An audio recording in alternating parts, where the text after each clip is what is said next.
તમને સ્પર્શતા આ તમામ સમાચારોની છે અમને ફિકર એટલે જ હું આપના માટે લઈને આવ્યો છું પ્રાઇમ 9 વિથ જીગર। પ્રાઇમ 9માં આજે વાત એક સેન્સિટિવ મુદ્દાની કરવી છે।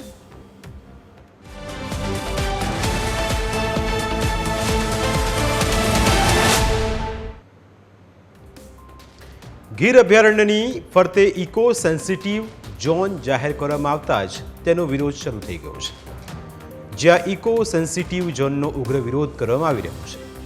કેન્દ્ર સરકારે ગીર અભયારણ્યની ચારે બાજુ ઇકો સેન્સિટિવ ઝોનનું પ્રાથમિક જાહેરનામું બહાર પાડ્યું છે। આ જાહેરનામાને લઈને ગીર પંથકના ગામડાઓમાં વિરોધના સૂર ઉઠવાનું શરૂ થયું છે।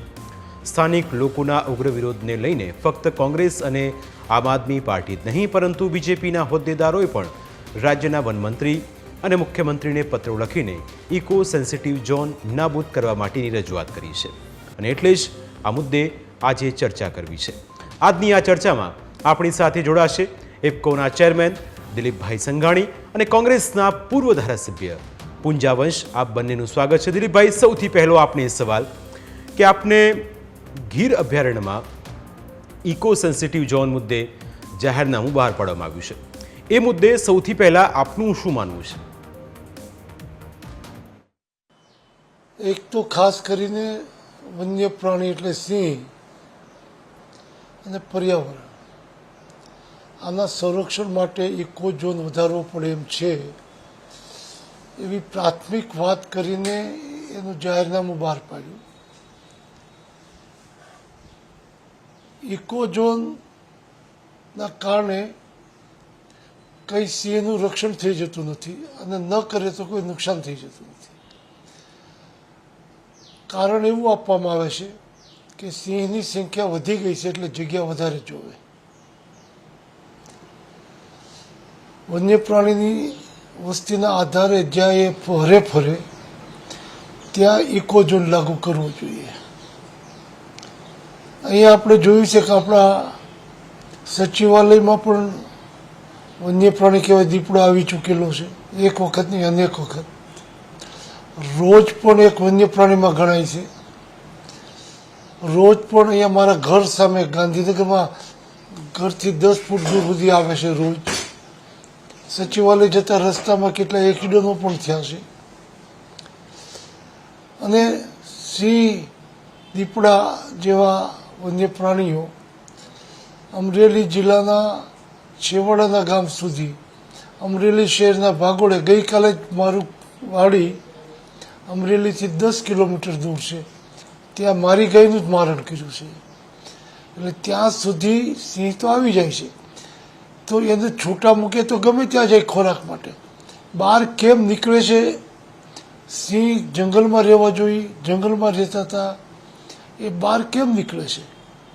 આ અંગે કોઈની ચિંતા અથવા તો સંશોધન જે તે વિભાગના અધિકારીઓ કરવું જોઈએ, પણ વાડ જ ચીભડા ગળે તો પછી સાચી વાત ક્યાંથી આવે?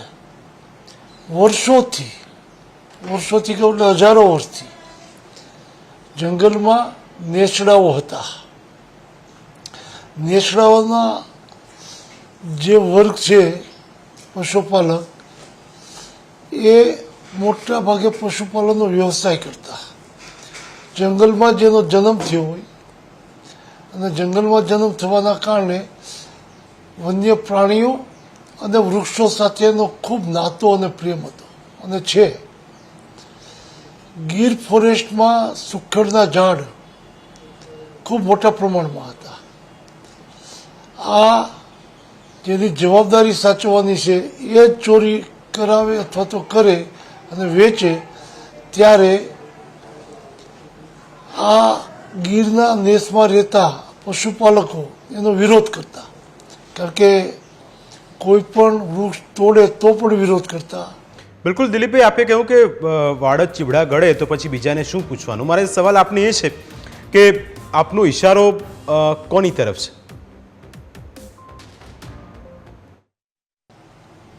વન વિભાગના અધિકારીઓ, કારણ કે વન વિભાગના અધિકારીઓને સાનુકૂળ હોય એ રીતે પ્રપોઝલ કરે અને સરકારમાં એ પ્રપોઝલ પોતાના વિભાગ દ્વારા ક્યારે કેવી રીતે મંજૂર કરીને પરિપત્રો કરી દે અથવા તો અત્યારે મોટા ભાગે પાવર ઓફ ડેલિગેશન જે મંત્રીના અધિકારો છે એ મંત્રી બન્યા પછી પાવર ઓફ ડેલિગેશન મોટાભાગના અધિકારીઓ લઈ લે છે, એટલે મંત્રી પાસે ફાઇલ જ ન જાય, કારણ કે અધિકારો એને પ્રાપ્ત કરી લીધા હોય છે. એ ડેલિગેશન પાવરની જે જોગવાઈ છે બંધારણીય રીતે બધા જ અધિકારો મંત્રીના છે, પરંતુ પહેલા દિવસે શપથ પછી સાહેબ આપને અહીંયા સહી ન કરવી પડે, આપણે મુશ્કેલી પડે, આટલી ફાઇલો જોઈ, ગમે એવી સારી નરસી વાત કરીને આવા અધિકારો પ્રાપ્ત કરતા હોય છે, જેથી કરીને મંત્રી પાસે જવું જ ન પડે, એના અધિકારમાં આવી જાય છે. આવા પરિપત્રો અધિકારની રૂએ કરતા હોય છે. બિલકુલ દિલીપભાઈ, બીજો સવાલ એ થાય કે ચોક્કસ એમ કહેવાય કે રિસોર્ટ બની ગયા છે. હવે જે પ્રવાસીઓ સિંહને જોવા જાય છે, હવે ત્યાં એટલા બધા રિસોર્ટ બની ગયા છે કે માનવ વસ્તી એ જંગલ વિસ્તારમાં વધી ગઈ છે. હવે આપને લાગે છે કે જે રીતે પ્રવાસનને વેગ મળી રહ્યો છે, પણ સાથે સાથે સિંહોના સંરક્ષણનો મુદ્દો પણ એક ખૂબ જ ગંભીર છે, એના માટે શું કરવું જોઈએ? સરકારનું પ્રોત્સાહન છે કે ભાઈ તમે નવી રોજગારી પ્રાપ્ત થાય એના માટે, કારણ કે રિસોર્ટ કંઈ અધરોધર હવામાં નથી થતા, સરકારની આજુબાજુની તમામ પ્રકારની પરમિશન લીધા પછી થાય છે. જ્યારે સરકાર પરમિશન આપતી હોય, વન વિભાગ પણ પરમિશન આપતો હોય, કઈ રીતે આપે છે, કેટલામાં પડે છે પરમિશન, કેટલામાં રિસોર્ટ પડે છે, એમાં એની આવક સાથે કે ખર્ચ સાથે ઉમેરે તો કેટલો વધારો થાય છે એ અલગ વિષય છે. પણ આવી પરમિશનોમાં પણ ખૂબ મોટું કરપ્શન જે રીતે ચાલે છે, એ સ્થિતિમાં કરપ્શન વધશે, મુશ્કેલી વધશે, અને ખેડૂત અને ગામડામાં રહેતો તમામ વર્ગ મુશ્કેલીમાં આવશે. એટલે ઇકોઝોન તો નહીં વધારવું જોઈએ, પણ હાલના કાયદાઓમાં ફેરફાર કરીને, હળવા કરીને, જંગલની અંદર કોઈ પશુને નુકસાન કરે તો એને સજા જેટલી કરવી કરવાની જોગવાઈ કરે. પણ રેવન્યુ વિસ્તારમાં જંગલ ખાતાએ જંગલના આવા પશુઓને સુરક્ષિત રાખવા માટે અત્યાર સુધીમાં દર વર્ષે વન મહોત્સવ થાય છે, એ વન મહોત્સવના ખર્ચ માત્ર દિવાલ દર વર્ષે એટલી કરી હોત તો આજે 4 વખત દિવાલ બની જાય, એટલા કરતાં પણ વધારે ખર્ચ કરી ચૂક્યા છે વન વિભાગના દ્વારા. તો સુરક્ષિત રીતે વનને રાખવા માટે જે કંઈ ફેન્સિંગ કરે, દિવાલો કરે, જે કરવું કરે એમાં કોઈ વાંધો નથી. રેવન્યુ વિસ્તારમાં જંગલી પ્રાણી ન આવે એની કાળજી લેવી જોઈએ. માનનીય મોદી સાહેબ જ્યારે મુખ્યમંત્રી હતા ત્યારે એટલી છૂટ આપી હતી કે જે પ્રવાસીઓ આવે તો ખેડૂતો જે ખેતરમાં પોતાનું મકાન બનાવીને રહેતા હોય ત્યાં મહેમાનને ઉતારો આપે, એની આવક મેળવે, અને પ્રવાસન દ્વારા દુનિયાના કેટલાય દેશો એવા છે એના કારણે જ આ દેશની મોટાભાગની આવક હોય છે. એ વિસ્તારમાં એ દિવસોમાં જે આવક વધી હતી, જે સામાન્ય ખેતીમાં આવક ન કરે એટલી પ્રવાસનના કારણે આવક થતી હતી. કારણ પ્રવાસન આવે નાના મોટા કેબિનોમાં ચા પાણીથી માંડીને, નાસ્તાથી માંડીને, જમવાથી માંડીને જે વ્યવસ્થાઓ ગોઠવાય એની ખૂબ મોટી આવક, રોજગારી પ્રાપ્ત થતી હોય છે, આર્થિક સમૃદ્ધિ અને સલામતી આવતી હોય છે. પ્રવાસન કચ્છનું રણ આપણે જે કહેતા વ્હાઇટ ડેઝર્ટમાં સફેદ રણ મને મોદી સાહેબે જાહેર કર્યું, અને જે આવક આજે શરૂ થઈ છે વિસ્તારમાં, શરૂઆતમાં ત્યાં રોજગારી મેળવવી મુશ્કેલ હતી, આજે ત્યાં ખૂબ મોટી આવક આજુબાજુના વિસ્તારમાં, સ્થાનિક બનતી વસ્તુઓનું વેચાણ, માવો, દૂધની વિવિધ આઇટમો જે રીતે મળવા માંડી, એમ પ્રવાસન જે છે એ રોજગારીનું મોટું સાધન છે. દુનિયાના જંગલો કરતાં આપણું આ જંગલ ખૂબ નાનું છે, છતાં પણ ત્યાં બધી જ ફેસિલિટી આપવામાં આવે છે. સિંહનું રક્ષણ કરવું હોય તો સમગ્ર જંગલને ફેન્સિંગ કરી દે. મારી તો ખેડૂતોને, ગામડાને જે રંજાડ છે, જે જીવના જોખમે ખેતી કરવા જાય છે એને મુશ્કેલી પડે છે, બાળકોના જીવ ઉપર જોખમો છે. કેટલાય કિસ્સાઓ એવા છે કે પરિવાર સાથે બેઠું હોય અને આ જંગલી પ્રાણી આવીને એમાંથી બાળકને ઉઠાવીને લઈ જાય, પાછળ દોડવું, જોખમ લાગે, કાયદાકીય રીતે પરિવારને જેલમાં જવું પડે, એ સ્થિતિના નિર્માણ થયા છે. એક તો દિલીપભાઈ, આપ અમારી સાથે ચર્ચામાં જોડાયા, આપનો ખૂબ ખૂબ આભાર. બ્રેક બાદ વાત કરીશું પુંજાભાઈ વંશ સાથે. વિપક્ષ તરીકે તેમનું શું માનવું છે તેના મુદ્દે પણ કરીશું વાત, એક બ્રેક બાદ.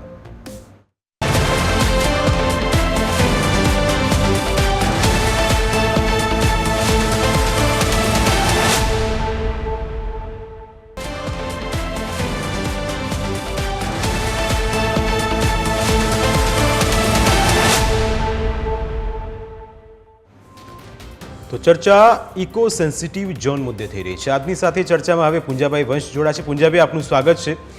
સૌથી પહેલો સવાલ કે ઇકો સેન્સિટિવ ઝોન મુદ્દે જે જાહેરનામું પ્રસિદ્ધ કરવામાં આવ્યું છે તે મુદ્દે એક વિપક્ષ તરીકે આપનું શું માનવું છે? એક ભારત સરકાર દ્વારા જે ઇકો સેન્સિટિવ ઝોન માટે પ્રાથમિક જાહેરનામું જે પ્રસિદ્ધ કર્યું છે, એ જાહેરનામામાં 196 ગામોનો આમાં સમાવેશ કરવામાં આવ્યો છે ઇકો સેન્સિટિવ ઝોનમાં. એમાં અમરેલી જિલ્લાના પણ ગામો આવી જાય છે, ગીર સોમનાથ જિલ્લાના પણ ગામો આવી જાય છે અને જુનાગઢ જિલ્લાના આવી જાય, એટલે 3 જિલ્લાના 196 ગામોને ઇકો સેન્સિટિવ ઝોનમાં આવ્યા છે. ઇકો સેન્સિટિવ ઝોન જાહેર કર્યો છે એમાં પ્રાથમિક 2016માં સુપ્રીમ કોર્ટમાંથી સૂચના ડાયરેક્શન ના અનુસંધાને ભારત સરકારે 10 કિલોમીટરનો 2016માં 10 કિલોમીટરનો ઇકો સેન્સિટિવ ઝોનનો જાહેરાત કરેલી અને એ પ્રમાણે અત્યાર સુધી ચાલતું હતું. અને ત્યાર પછી ગીર બોર્ડરના ગામોના લોકોએ આ 10 કિલોમીટરની સામે કિલોમીટર ઘટાડવા માટે સમયાંતરે રજૂઆતો કરતા આવ્યા છે. ભૂતકાળમાં આંદોલનો પણ કરવામાં આવ્યા છે. ભૂતકાળની અંદર હું સિટિંગ એમએલએ હતો તો એમએલએ તરીકે પણ રજૂઆતો કરી છે અને આ વિસ્તારના ગામો અને ધારાસભ્યો, એ વખતના ધારાસભ્યો દ્વારા પણ રજૂઆતો સરકારમાં કરવામાં આવેલી. એ પછી કોંગ્રેસ વિપક્ષ તરીકે પણ રજૂઆતો કરતી અને અમે આંદોલન પણ કરેલા અને સંમેલન પણ તાલાળા ખાતે બોલાવવામાં આવેલું.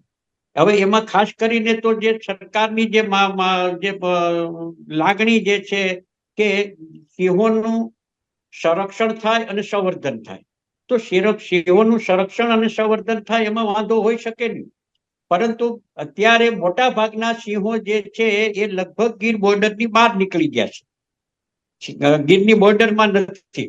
હવે ગીર અભયારણ્યથી જે અત્યારે જાહેરાત કરવામાં આવી છે એમાં 2.5 કિલોમીટર થી લઈને 9.5 કિલોમીટર સુધીમાં આ ઇકો સેન્સિટિવ ઝોન ની જાહેરાત કરવામાં આવી છે. તો એમાં મૂળ જે મુદ્દો જે છે, માહિતી જે મુખ્ય જે મુદ્દો જે છે, એક તો ખાસ કરીને જે ખેડૂત ખાતેદારો જે છે એ ખેડૂત ખાતેદારોને પોતાની વાડીએ જવા માટેના રસ્તાઓ, એ રસ્તાઓ માટેની જે માની લો કે વન વિભાગમાં જે મુશ્કેલીઓ જે થવાની જે છે, તો એ રસ્તાઓ માટેની જે છે એ સરકારે વન વિભાગે સ્પષ્ટીકરણ એમનું કરવું જોઈએ. ત્યારબાદ પછી જે મકાનમાં વાડીએ રહેતા હોય, હવે ગામતળો નથી, ગીર બોર્ડરના ગામોની અંદર આ ઇકો સેન્સિટિવ ઝોન આવે તો એમાં શું કહેવાય, ગામતળો નથી. તો ગામતળોમાં ન હોય તો માલિક ખેડૂત પોતાની વાડીએ મકાન બનાવે તો હવે એમાં એ લોકોના નિયમો છે, એનું ફોરેસ્ટ વન વિભાગનું એનઓસી લેવું પડશે અને એમાં મર્યાદિત જ મકાન બનાવી શકશે કે ઓયડી બનાવી શકશે. તો એના 5-6 રૂમો જરૂરિયાત હોય તો જરૂરિયાત મુજબનું બાંધકામ એ લોકો કરી શકે, એના માટેની પણ વ્યવસ્થાઓ હોવી જોઈએ. અગાઉ માંગણીઓ કરેલી છે. ત્યાર પછી ખેડૂતો કુવા ખોદવા માટે, હવે જો કુવા ખોદવા હોય અને જો બ્લાસ્ટિંગ ઉપર પ્રતિબંધ છે, તો બ્લાસ્ટિંગ ઉપર પ્રતિબંધ હોય તો બ્લાસ્ટિંગ સિવાય કુવાઓ ખેડૂત કઈ રીતે ખોદી શકે? નદી નાળા હોય કે હોકળા હોય તો રસ્તા એ હોકળાને રિપેરિંગ કરવા માટે કે મેન્ટેનન્સ કરવા માટેની પણ એમાં જોગવાઈ જે હોવી જોઈએ, એમાં ભૂંગળાઓ કે પાઇપો ફિટ કરવા માટેની પણ જોગવાઈ હોવી જોઈએ. એ વન વિભાગ જે છે એ કામગીરી કરવા દેતા નથી. અને ઇલેક્ટ્રિસિટી, હવે ઇલેક્ટ્રિસિટી ખેડૂતને પોતાની વાડીએ જો વીજ કનેક્શન લેવું હોય તો અત્યારે વન વિભાગ એમ કહે છે કે ભાઈ અમારે એમાં કોઈ ના નથી, પણ હકીકતમાં એ લોકો પોલ ઉભા કરવા દેતા નથી. એટલે ઇકો સેન્સિટિવ ઝોન થયા પછી ગીર અભયારણ્યથી જે વિસ્તાર આવે છે એ વિસ્તારમાં જે ગામોનો સમાવેશ કરવામાં આવ્યો છે એ ગામોના લોકોને વન વિભાગ સાથે કાયમી માટે વિવાદ અને સંઘર્ષ રહેશે. ભૂતકાળમાં પણ વિવાદો અને સંઘર્ષો થયા છે, ઝઘડાઓ પણ થયા છે, પોલીસ ફરિયાદો પણ દાખલ થઈ છે. એટલે વ્યાપક પ્રમાણમાં વિપક્ષ તરીકે અમે તો 2 કિલોમીટરની મર્યાદા હોવી જોઈએ અને 2 કિલોમીટરની મર્યાદામાં જે ગામો આવે છે એ ગામોને આ તમામ કોઈ પણ જાતની મુશ્કેલીઓ કે વન વિભાગનું એનઓસી લેવાની જરૂરિયાત ન પડે એ પ્રકારનું પોતાની ખેતી કરવા માટે, પોતાના ખેત ઉત્પાદન કરવા માટે કે ઉત્પાદન લેવામાં કોઈ આવવા જવામાં કે કોઈ પણ જાતની તકલીફ ન થાય, એને કુવા ખોદવા માટે કોઈ જાતની તકલીફ ન થાય, પોતાની ખેતરને બોર્ડર કરવી હોય તો બોર્ડર કરવા માટે પણ વન વિભાગ દ્વારા કોઈ પણ જાતનું એમાં પ્રતિબંધ ન આવે. આ તમામ પ્રકારની માંગણીઓ સાથે ભૂતકાળની અંદર આંદોલનો પણ થયા છે, રજૂઆતો કરવામાં આવી છે અને મર્યાદા ઘટાડવા માટેની રજૂઆતો થતી આવી છે. અને એના ભાગ તરીકે ગુજરાત સરકારે ભારત સરકારને જે દરખાસ્ત કરી, હવે એ દરખાસ્ત કર્યા પછી લોકોની જે લાગણી અને જે માંગણીઓ જે હતી એ લાગણી અને માંગણીઓ મુજબ તો આજ સુધી આમાં જે પ્રાથમિક જાહેરનામું પ્રસિદ્ધ કર્યું છે એ માંગણી એમાં સંતોષાણી નથી. અને એ સંતોષાણી નથી એના કારણે અત્યારે વ્યાપક પ્રમાણમાં ગીર બોર્ડરના ગામોની અંદર મોટો જબરજસ્ત રોષ છે. વિપક્ષ તરીકે તો અમે ફરજ બજાવીએ છીએ, અમારી રજૂઆત પણ છે, અમે વિરોધ પણ કરીએ છીએ અને માંગણી પણ કરી છે, પણ સત્તા પક્ષની જવાબદારી આવે છે. સત્તા પક્ષના લોકોએ તો ભૂતકાળની અંદર પણ કીધું છે, ચૂંટણીઓ વખતે પણ કીધું છે કે અમે 2 કિલોમીટરનો જ મર્યાદામાં રહ્યાશું. તો હવે સત્તા પક્ષના લોકો અત્યારે વિરોધ કરે છે, પણ વિરોધ કરે છે તો સત્તા પક્ષના લોકોની કે એના આગેવાનોની લાગણી કે માંગણી સ્વીકારી છે કે નથી સ્વીકારી, સરકાર શા માટે નથી સ્વીકારી, આ પણ સવાલો છે. તો પ્રાથમિક જવાબદેહી તો અત્યારે સત્તા પક્ષની છે અથવા સરકારની છે. અમે તો આપની ચેનલના માધ્યમ દ્વારા આ પ્રાથમિક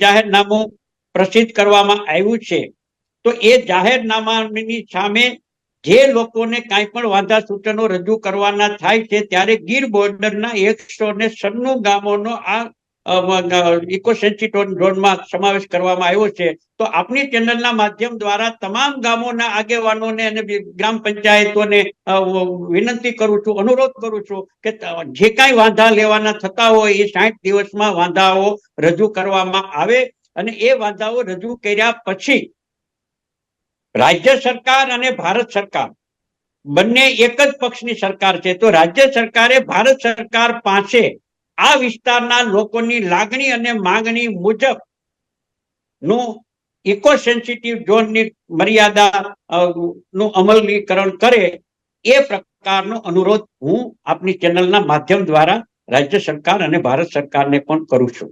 બિલકુલ પુંજાભાઈ, આપે વાત ચોક્કસ રજૂ કરી, પણ અહીં એવા પણ આક્ષેપ થઈ રહ્યા છે કે કેટલાક રાજકીય વગ ધરાવતા નેતાઓના રિસોર્ટ પણ અહીં છે અને એમાં કોંગ્રેસના નેતાઓના રિસોર્ટ પણ છે.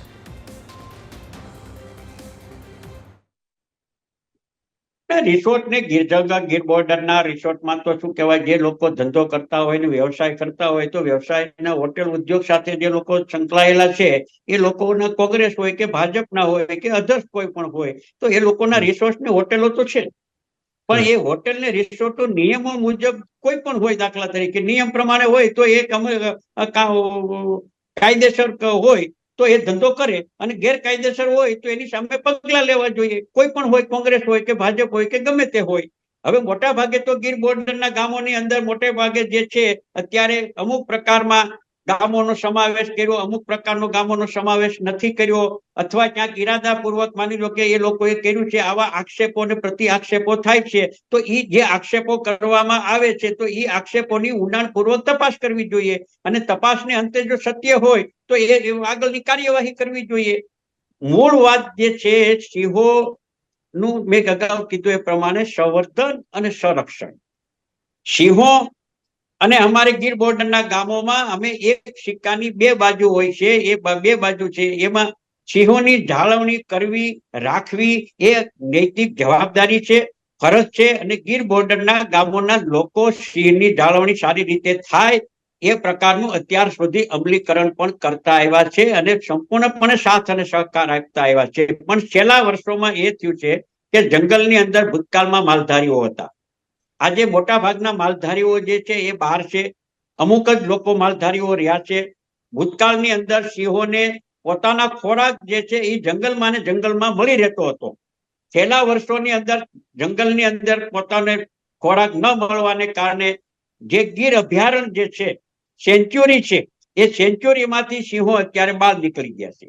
હવે જેવી રીતે સિંહોની સંખ્યા વધી છે એવી જ રીતે માનવજાતની પણ સંખ્યામાં વધારો થયો છે. એ તો નેચરલ છે. વસ્તી વધારો થયો છે તો એની સામે એની જરૂરિયાતો જે છે, પાયાની જરૂરિયાતો છે, એને બિન ખેતી કરાવી જમીનમાં, એને કોમર્શિયલ કરાવવાનું, તો એ જંગલ ખાતાના વન વિભાગના કાયદાને કારણે આ લોકોને જે મુશ્કેલીની હેરાનગતિ અત્યાર સુધી જે થતી આવી છે, અને આ ઇકો સેન્સિટિવ ઝોન જો લાગુ કરવામાં આવે તો એ મૂળ પરિસ્થિતિ, મૂળ યથાવત સ્થિતિ છે એ જળવાઈ રહેવાની. તો એના કારણે તો લોકોને તો મુશ્કેલી, ખેડૂતોને તો હેરાનગતિ થવાની. એ નિવારવા માટે ભૂતકાળ મેં અગાઉ કીધું એ પ્રમાણે રજૂઆતો કરી છે. તો ભારત સરકારે આને ગંભીરતાથી લઈને જે લાગણી અને જે માંગણી છે, સિંહોની પણ જાળવણી થવી જોઈએ. હવે જ્યાં ઇકો સેન્સિટિવ ઝોન નથી, દાખલા તરીકે અમરેલી જિલ્લામાં સાવરકુંડલાનો જે વિસ્તાર આવે છે, એને એક બાજુ ગારિયાધારનો વિસ્તાર જે આવે છે, તો એ વિસ્તારમાં અત્યારે સિંહોનું રહેઠાણ અત્યારે વ્યાપક પ્રમાણમાં છે. તો ત્યાં ઇકો સેન્સિટિવ ઝોન નથી. તો ઇકો સેન્સિટિવ ઝોન જે છે એ ખાલી ગીર બોર્ડરના ગામોની જ અંદર આવ્યા છે અને એમાં સમાન રીતે કરવામાં આવ્યો નથી. એટલે સ્વાભાવિક છે કે આક્ષેપો ને પ્રતિ આક્ષેપો થાય, પણ આક્ષેપો ને પ્રતિ આક્ષેપો થાય તો એની સંપૂર્ણપણે તપાસ કરવી જોઈએ, અને તપાસને અંતે નિયમોની વિરુદ્ધમાં હોય તો એની સામે રાજ્ય સરકારે કાર્યવાહી કરવી જોઈએ. બિલકુલ પુંજાભાઈ, પણ જો સિંહોની વસ્તી વધી એ આપ કહી રહ્યા છો, સાથે સાથે એ વિસ્તારમાં રિસોર્ટ પણ વધ્યા છે અને પ્રવાસીઓની સંખ્યામાં પણ વધારો થયો છે. પણ મારો આપને એ સવાલ છે કે સિંહો પછી જંગલ કેમ છોડી રહ્યા છે અને સિંહોના સંરક્ષણ માટે શું કરી શકાય? મૂળભૂત સમસ્યાઓ સિંહોને ખોરાક પૂરતો જંગલની અંદર મળી રહે તો એને બહાર જવાની જરૂરિયાત નથી. સિંહો બહાર શા માટે નીકળ્યા છે, પેલો સવાલ તો આ આવે સ્વાભાવિક રીતે. ભૂતકાળની અંદર આટલા બધા સિંહો બહાર નીકળતા જ નહોતા. મારી ઉંમર આજે માની લો કે મારી ઉંમર જે છે, અમે નાના હતા ત્યારે માની લો કે સિંહો જોવા કે તો જંગલ સિવાય સિંહો મળતા જ નતા. અત્યારે રોડ ઉપર જોવા મળે છે બધી જગ્યાએ. દરિયા કિનારે સૈયદ રાજપાડાથી લઈને ચીખલી ઉભી જોવા જાવ, મેં જે કીધું છે. તો સિંહો બહાર નીકળ્યા શા માટે? બહાર નીકળવા માટેનું કારણો શું? એ કારણોનું સંશોધન કરવું જોઈએ. ગીરો એ જ સિંહો પાછા જંગલમાં જ રહે એના માટેની વ્યવસ્થા શું? રાજ્ય સરકારે વિચારવું જોઈએ, વન વિભાગે વિચારવું જોઈએ. સિંહોને શા માટે આપણે અંદર નથી રાખી શકતા? સિંહોની જગ્યાઓ ઘટે છે. સિંહોની જગ્યાઓ ફોરેસ્ટમાંથી જગ્યાની જરૂરિયાત હોય તો જગ્યા આખા સૌરાષ્ટ્રની અંદર અત્યારે, અને એમાં ખાસ કરીને આ 3 જિલ્લામાં, જુનાગઢ થી લઈને ગિરનાર થી લઈને છેક ભાવનગરની બોર્ડર સુધી સિંહો એક યા બીજી રીતે પથરાયેલા છે. એટલે સ્વાભાવિક રીતે, નેચરલ રીતે જે જોવા જઈએ તો જંગલ વિસ્તારની અંદર કે સેન્ચ્યુરીના વિભાગની અંદર વન વિભાગ દ્વારા એમના ખોરાકથી લઈને એને જાળવણી કરવા માટેની જે વ્યવસ્થા તંત્ર ભૂતકાળમાં હતા એમાં ક્યાંક ને ક્યાંક ઓટ આવી છે, અથવા એમાં વન વિભાગ અથવા સરકાર એમાં નિષ્ફળ ગઈ છે. પરિણામે આ પરિસ્થિતિનું નિર્માણ થયું છે કે આ પરિસ્થિતિનું સર્જન થયું છે, એવું હું બહુ સ્પષ્ટપણે માનું કે સરકાર સિંહોના સંવર્ધન માટે પૈસા ખર્ચે છે, કામગીરી થાય છે, એને સાચવવી જોઈએ. સિંહોનું સંવર્ધન અને સંરક્ષણ થવું જોઈએ એવું હું સંપૂર્ણપણે માનું છું. એમાં કોઈ પણ જાતની બાંધછોડ હોવી પણ ન જોઈએ. પણ એની સામેના ભોગે ખેડૂતોને કાયમી માટેની જે તકલીફ કે જે મુશ્કેલી થાય, તો માનવ જાતને પણ કોઈ પણ પ્રકારની મુશ્કેલી કે તકલીફો ન પડે એ જોવાની જવાબદારી પણ રાજ્ય સરકારની છે. અને એની સાથોસાથ સિંહોની જાળવણી પણ સંપૂર્ણપણે સારી રીતે થાય એ જોવાની પણ જવાબદારી રાજ્ય સરકારની છે, તેમજ લોકોની પણ છે. અને સરકારની પણ જવાબદારી છે, કારણ કે સિંહ એ આપણી શાન છે અને આપણી શાનને સાચવવાની જવાબદારી પણ આખા ગુજરાતની છે. આપ અમારી સાથે પુંજાભાઈ ચર્ચામાં જોડાયા, આપનો ખૂબ ખૂબ આભાર. તમારી વિશેષ રજૂઆતમાં અત્યારે બસ આટલું જ. ફરી મળીશું આપને સ્પર્શતા મુદ્દા સાથે. ત્યાં સુધી રજા આપશો. નમસ્કાર.